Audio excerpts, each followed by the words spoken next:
Après des semaines de lutte et de mobilisation, un accord a été trouvé il y a quelques jours entre la direction de la Polyclinique Pau-Pyrénées et le syndicat majoritaire, la CFDT.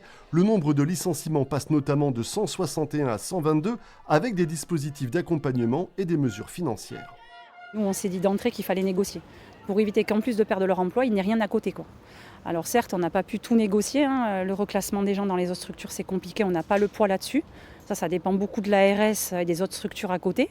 Mais financièrement, on avait notre poids à apporter et heureusement qu'on l'a apporté aux gens. Partir avec une prime supplémentaire qui permet en fait de voir venir un peu plus loin et des aides à la formation vraiment majorées. Mais la situation reste délicate dans l'attente des précisions sur les licenciements, alors même que l'accord doit être soumis au tribunal de commerce de Bordeaux. Là déjà, il y a les salariés qui se sont portés volontaires au licenciement qui attendent déjà.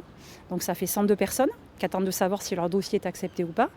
Et ensuite, il y a les autres qui attendent de se dire est-ce que je suis concernée par les critères de licenciement, parce que mon service ferme ou pas.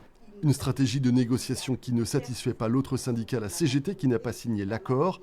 Les membres du comité de défense de la Polyclinique sont également inquiets par l'offre de soins. On a pensé à l'argent. On a fini par obligation de traiter la question du personnel, à la hache, mais traiter la question du personnel. Mais la question des usagers, elle est toujours restée en suspens. La CGT espère toujours une mobilisation de la population locale pour faire bouger les lignes dans ce dossier. Si la population ne bouge pas, la population devra se dire j'acte la situation, c'est-à-dire je n'aurai plus d'urgence, j'aurai des maternités au rabais, j'aurai des services d'oncologie au rabais. Ça nous appartient à tous maintenant. Une grande réunion d'information est prévue le 8 septembre prochain, salle l'ARR à Pau.